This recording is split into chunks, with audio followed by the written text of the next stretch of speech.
The Cursed Souls of Briarwood Asylum. In the heart of the English countryside lay the abandoned Briarwood Asylum, an eerie structure surrounded by dense, twisted woods.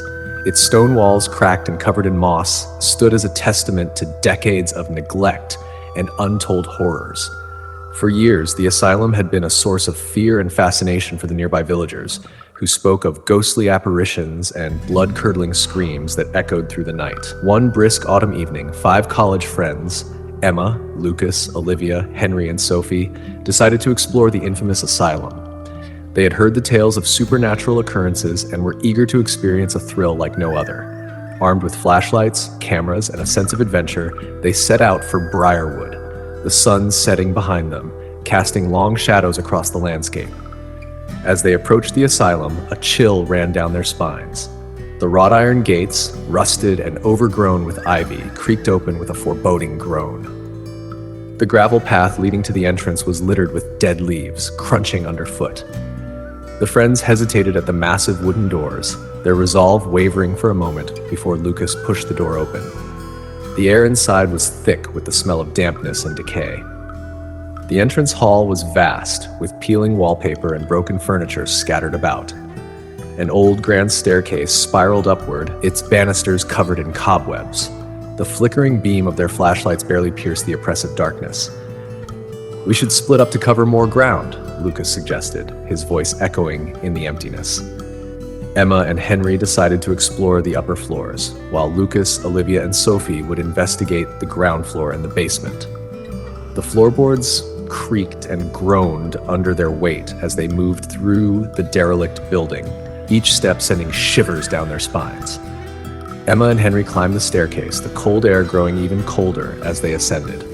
They reached the second floor, where the patients' rooms were located. The doors to each room hung ajar, revealing glimpses of rusted bed frames and shattered windows. As they walked down the long, dim corridor, they heard a faint sobbing sound. Emma's flashlight flickered, and for a split second, she saw the figure of a woman in a hospital gown at the end of the hall. The figure vanished as quickly as it appeared, leaving them in stunned silence. Meanwhile, Lucas, Olivia, and Sophie made their way to the ground floor's common areas. They entered the recreation room, where old, dusty toys were scattered about, and the walls were adorned with faded paintings. A sudden cold breeze swept through the room, extinguishing their flashlights. Panic set in as they fumbled to turn them back on. When the lights finally flickered to life, they saw a ghostly figure of a young boy standing in the corner, his eyes wide with fear. The boy's apparition slowly faded, leaving them trembling.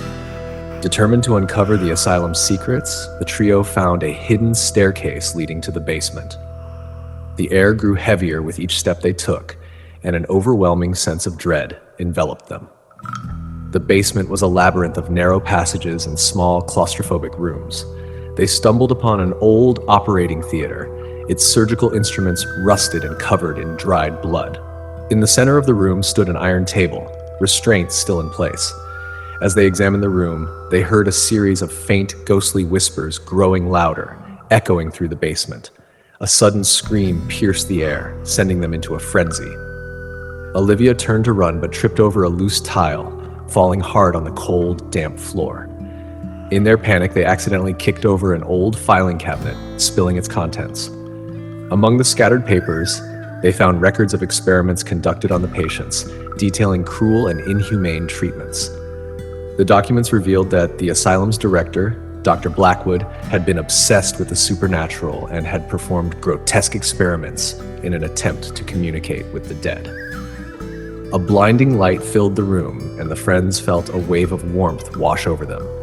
When the light faded, the spirits were gone, and the oppressive atmosphere had lifted.